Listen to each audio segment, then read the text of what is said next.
Quando eu cheguei aqui a Portugal, já há um par de anos, uma das coisas que eu fiz no início foi ler alguns livros ou porções de escritores portugueses, não é?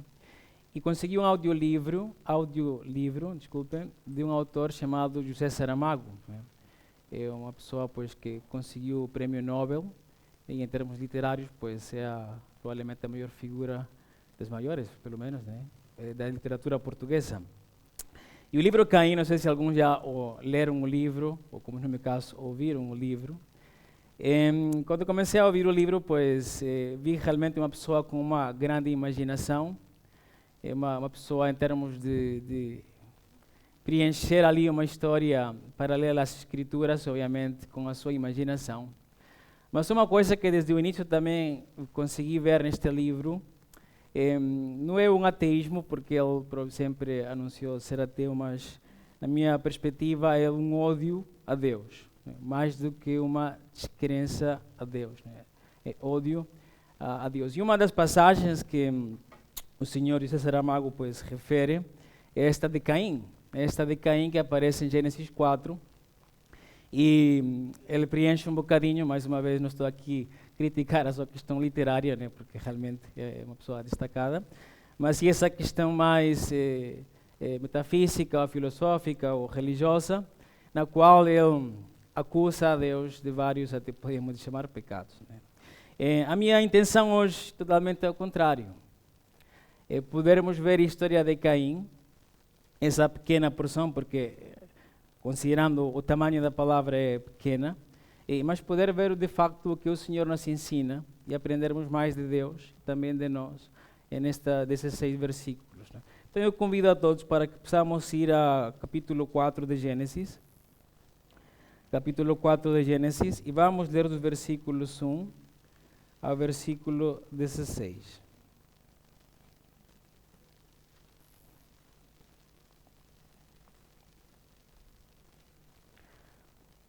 Gênesis 4, do versículo 1 ao versículo 16.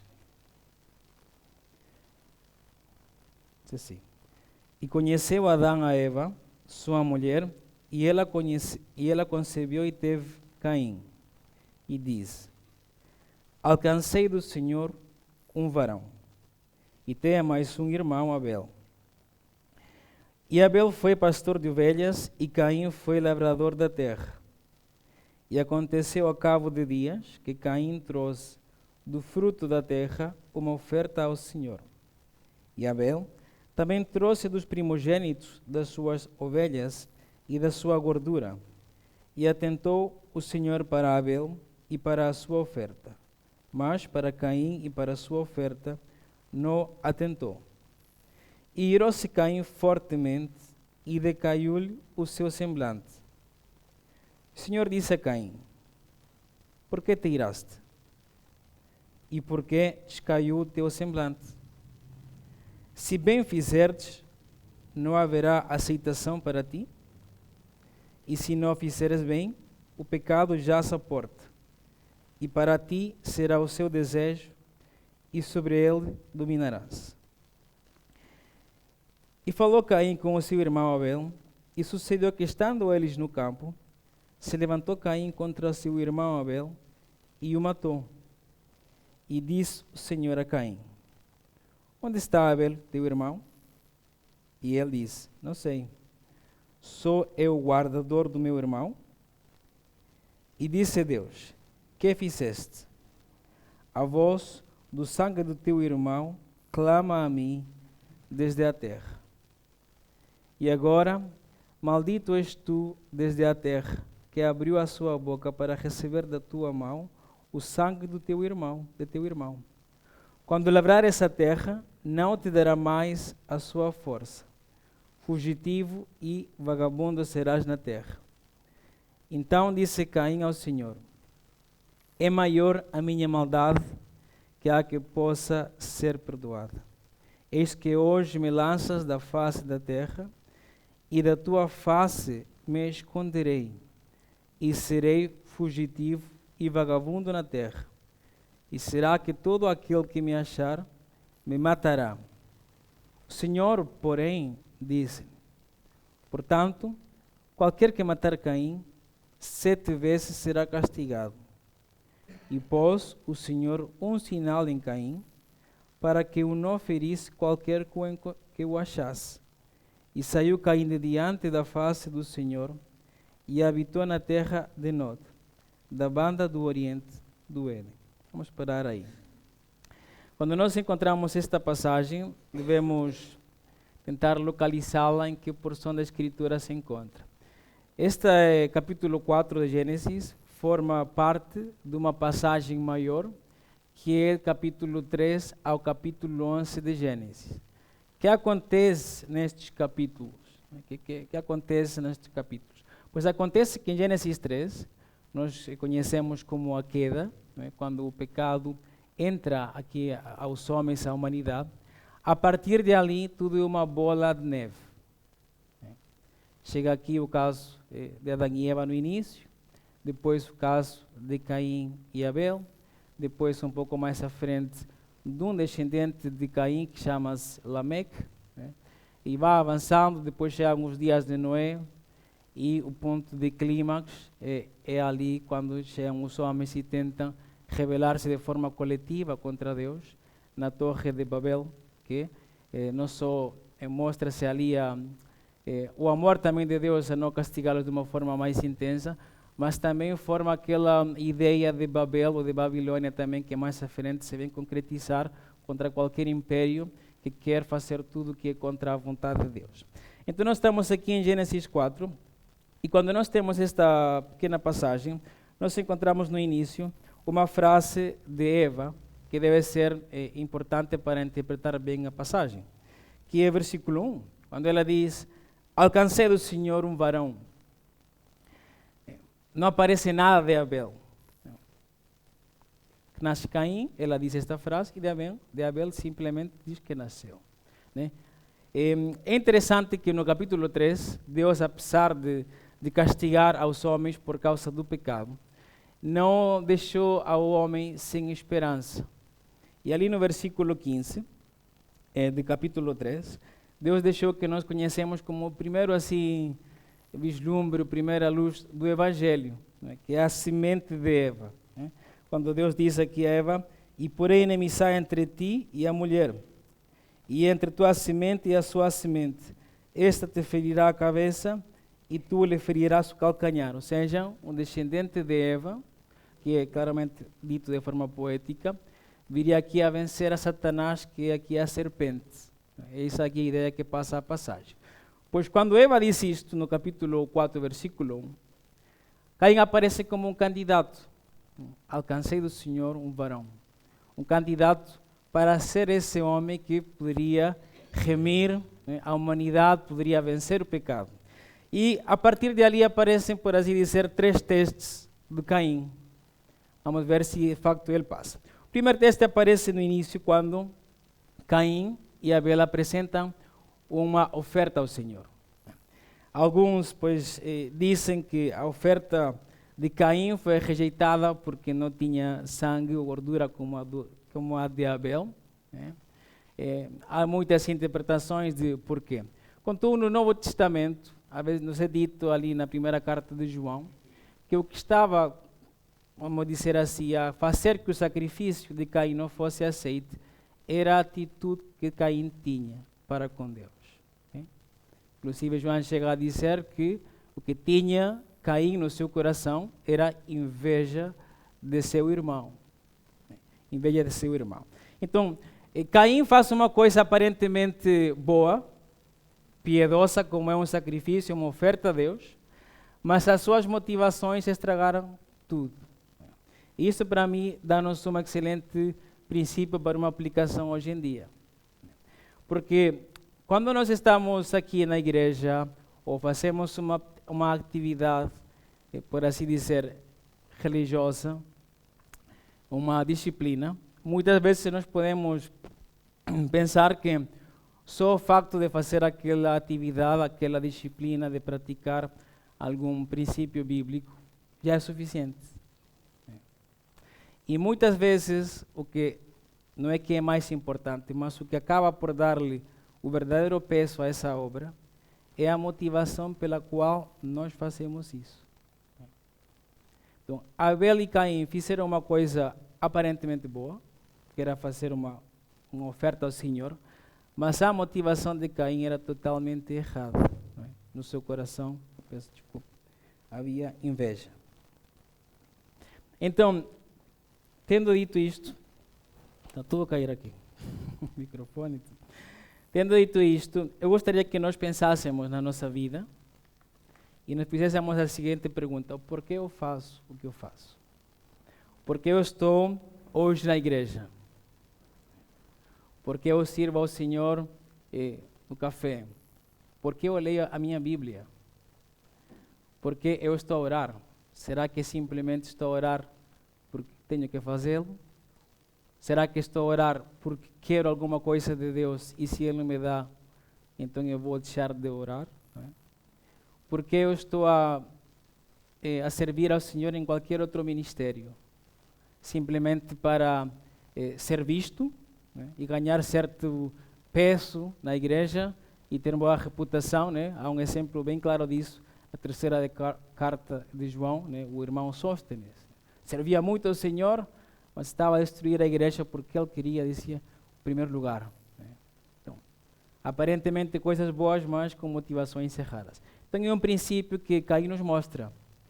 Todos nós podemos cair na tentação de fazer coisas boas, né? Eu estar aqui a pregar, simplesmente porque quero ser visto, ser ouvido, qualquer outra motivação errada. E isso Deus não lhe gosta. Ele não gosta desse tipo de atitude. Vamos a seguir avançando e vamos com o segundo teste de Caim. O segundo teste tem como chave também a frase que Deus dá a Caim, quando Caim ira-se porque Deus não aceitou a sua oferta. Está no versículo 7, quando diz: o pecado jaz à porta, e para ti será o seu desejo, e sobre ele dominarás. Algumas versões dizem: ele te dominará. Não é fácil aí para os tradutores encontrar um consenso. Esta mesma frase é dita a Adão e Eva, quando Adão castiga a Eva e diz: o teu desejo será sobre o teu marido, mas ele te dominará. Há uma tensão clara entre a família. A família teria consequências sérias do pecado. Então, aqui, Caim aparece, por assim dizer, como Eva, e o pecado como Adão. Então, haveria uma luta. Então, nesta passagem, nós conseguimos ver, depois, mais à frente, essa inveja que ele tinha no seu coração. Claramente não consegue dominar sobre ela, senão que, como Deus diz, o seu desejo estaria sobre ela, seria atraído para cometer assassinato, e é o que ele acaba por fazer. Né? E a frase diz ali: Abel, seu irmão, né? Dizendo que, sendo ainda irmão dele, consegue matá-lo. E uma coisa que este texto nos mostra acerca da vida de Caim, uma segunda, é que sem auxílio de Deus é impossível dominar o pecado. Sem auxílio de Deus é impossível dominar o pecado. Caim mostra isso. Deus é advertido por Deus até. Ele sabe que ele quer fazer uma coisa que é errada, mas sabe também que Deus lhe diz para não fazê-la. E ele, no segundo teste, também fracassa rotundamente e mata a seu irmão. Uma coisa que esta passagem também nos ensina, desta falta de domínio, é que em Gênesis 3, a tentação vem de uma questão externa. A serpente está ali, Satanás está ali, e de uma forma externa, pois vai, tenta a Eva, ela vê o fruto e acaba por desobedecer a Deus. Aqui a questão muda, a serpente não aparece. O pecado está dentro do coração do homem. Então a tentação, a serpente já não está mais fora, mas está dentro, e ele não consegue dominar sobre ela. E Caim acaba por pecar. Uma coisa que eu gostaria de trazer para nós este princípio de que sem auxílio de Deus é impossível dominar sobre o pecado.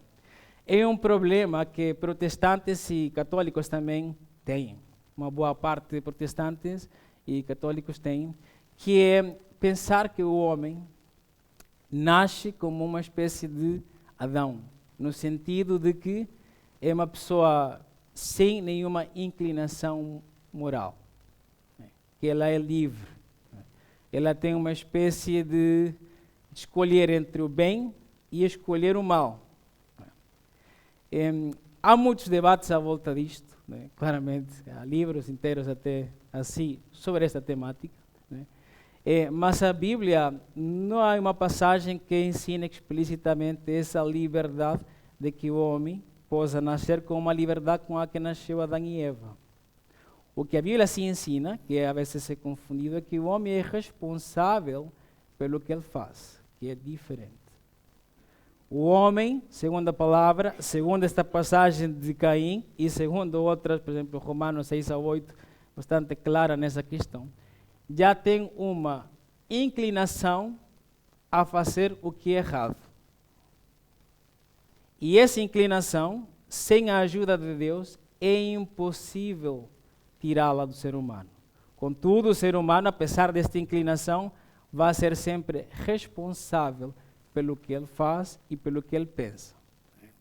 É um tema, dá para 20 lições de escola bíblica dominical, mas tentei aqui resumir e também dar a meu parecer, que me parece mais bíblico. E quando nós conseguimos ver a vida de Caim, acontece que ele não consegue dominar sobre o pecado. É impossível uma pessoa conseguir ganhar a guerra, que o apóstolo Pedro fala, né, a batalha da alma, com as suas próprias decisões e com a sua própria vontade. A partir de aí, como cristãos, nós acreditamos que a única forma de podermos vencer esta batalha da alma, que o apóstolo Pedro fala aí na primeira carta, é através da presença do Espírito Santo. Ou seja, quando eu sou tentado, em lugar de eu dizer, eu vou conseguir esta vez eu não vou responder de uma forma irada. Esta vez eu não vou comprar uma coisa que eu não preciso em casa. Esta vez eu não vou magoar alguém com as minhas palavras. Esta vez eu não vou ver uma outra pessoa e cometer adultério. E qualquer N quantidade de pecados possíveis. Sino que Deus ajuda-me porque eu não posso. Eu não consigo. Porque se tentamos, vamos cair na mesma do Caim. Vamos matar Abel. Nós somos melhor do que ele. Somos iguais, que com o Espírito Santo a coisa melhora. Então a glória é para Deus. Depois a passagem acaba com um chamado de Deus para Caim para dar contas do que ele fez. Ali a partir do versículo 10. E Caim é amaldiçoado. Lembremos que no capítulo 3 a terra é amaldiçoada. Agora o homem é amaldiçoado. Primeira vez que aqui é amaldiçoado um homem. E Caim falha no terceiro teste. Ele não consegue, como no primeiro início, fazer uma coisa com boas intenções. Ele não consegue dominar o pecado, fracassa totalmente. E ao final, ele não consegue uma atitude de humildade quando Deus o chama a dar contas. O que Caim mostra é de facto uma falta de integridade. Reparem bem, Caim mata seu irmão simplesmente por inveja. Mas quando Deus o chama a dar contas e castiga a Caim, ele acha que Deus está a passar-se. Ele diz, não pode ser. Estão a ver? Ele fez uma coisa desproporcional com o seu irmão, mas quando chegou a altura dele receber o castigo divino, achou demasiado. Ele quer ser tratado de forma diferente, de como ele tratou as outras pessoas. Isto para mim mostra o que é um retrato de uma pessoa sem Cristo. Quando uma pessoa não conhece a Cristo, não é salva, não conhece o Evangelho, consegue haver, podemos dizer assim, o mal dos outros com certa indiferença. Se calhar te pode dizer uma frase que cada quem recebe o que merece. Uma frase muito comum. Quando algo mal acontece, uma pessoa Se calhar estava a fazer algo errado. Mas quando essa coisa má acontece conosco, né, vamos aqui a falar em geral, de homens, de pessoas, não de cristãos, o que nós diríamos em Cristo? A vida é injusta. Deus é um ser injusto. Não pode ser que isto me passe a mim, sendo eu como sou. Né? Espírito de Caim, a mesma coisa. É ver a vida com uma cosmovisão, com uma forma de justiça totalmente diferente. Irmãos, digo-vos já, se esta vida fosse justa, se Deus aplicasse sua justiça em plenitude, nenhum de nós estaria com vida hoje. Não dava. Então, aqui o que nós temos que aprender é ganhar uma visão cristã sobre a vida. As coisas nos vão acontecer, falta de saúde, as finanças podem apertar mais nesta altura de inflação e outros problemas sérios. Relacionamentos podem piorar, X e Y, muitas coisas não vão acontecer. E qual vai ser a nossa resposta? Será como Caim? Deus está-se a passar com isto. Ou vamos a tentar ver a vida de uma forma diferente, agradecer a Deus, apesar de como nós somos, Deus deixa graça. E o que faz com Caim? Deus, na sua misericórdia, como eu digo, né, esta passagem mostra mais para mim o bom de Deus. Está bem nisso, Caim. Apesar do que fizeste, vou poupar a tua vida como um sinal. A gente não sabe o que Deus fez, alguma coisa que dava para ver, para que ninguém matasse a Caim, né, tivesse medo de matar a Caim. E Deus, na sua misericórdia, permite que Caim, apesar do que ele fez, apesar da atitude que ele mostrou quando foi chamado a dar contas, ficasse vivo. Nós hoje em dia, irmãos, também acreditamos nesta espécie de graça comum, alguns chamam graça comum, graça geral, que apesar de que o homem peca continuamente, a sua imaginação é má constantemente, como diz Gênesis 6, Deus permite a vida da humanidade. Isso para mim mostra a graça do Senhor. Contudo, esta graça, ela vai acabar. E nós aqui estamos como igreja a pregar as boas novas, o Evangelho, porque acreditamos que esta graça comum, que esta vida que Deus dá a todos, independentemente do que façam, ela vai acabar. E queremos que antes de que acabe, conheça a graça, que alguns chamam especial ou específica, que é o Evangelho de Cristo, as boas novas. Reconhecer a Jesus como o seu Salvador, aceitar que é pecador e entregar de uma vez e para sempre a sua vida ao Senhor. Esta passagem, apesar de que acaba no versículo 26, deixa uma luz e esperança para a humanidade no versículo 26 do capítulo 4. Só para concluir, quando é dito, e a Sete, que foi o outro filho de Adão, né, também nasceu um filho e chamou-se o nome Enós.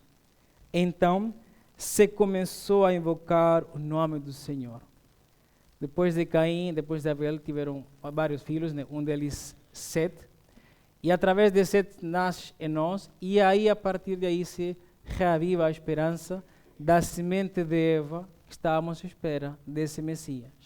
E não é por acaso que quando Lucas acaba a genealogia de Cristo, o que diz Lucas? Diz que era filho de Enós, filho de Sete, filho de Adão, filho de Deus. Ou seja, Lucas nos mostra que a linhagem de Cristo vem da linhagem de Sete, mostrando assim que Cristo Jesus é o nosso Messias.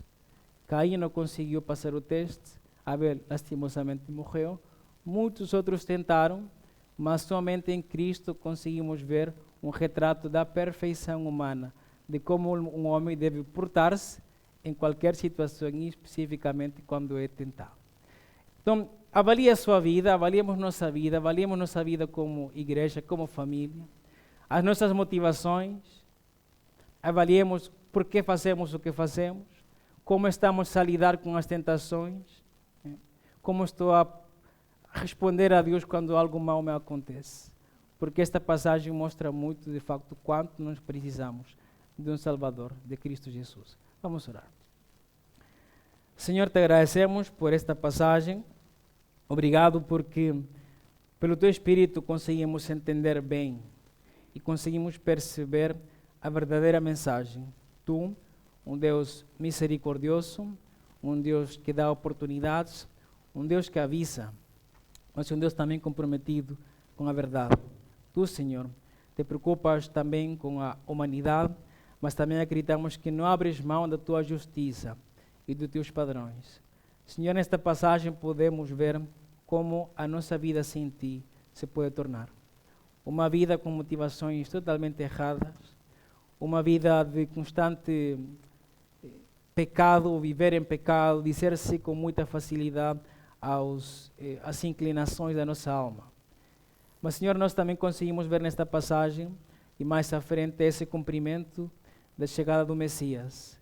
Em Cristo e não em Caim que está a nossa esperança. Deus, dê-nos uma ajuda também no dia a dia, dê-nos uma presença do Espírito Santo, um enchimento do Espírito Santo, para podermos dizer sim sempre à Tua vontade e para vermos em Cristo Jesus um molde, um estilo de vida, um alvo para também nosso comportamento. Te agradecemos, Senhor, também porque através de Cristo nos livraste desta inclinação. Agora conseguimos, pela Tua graça e pela Tua presença, dizer não ao pecado.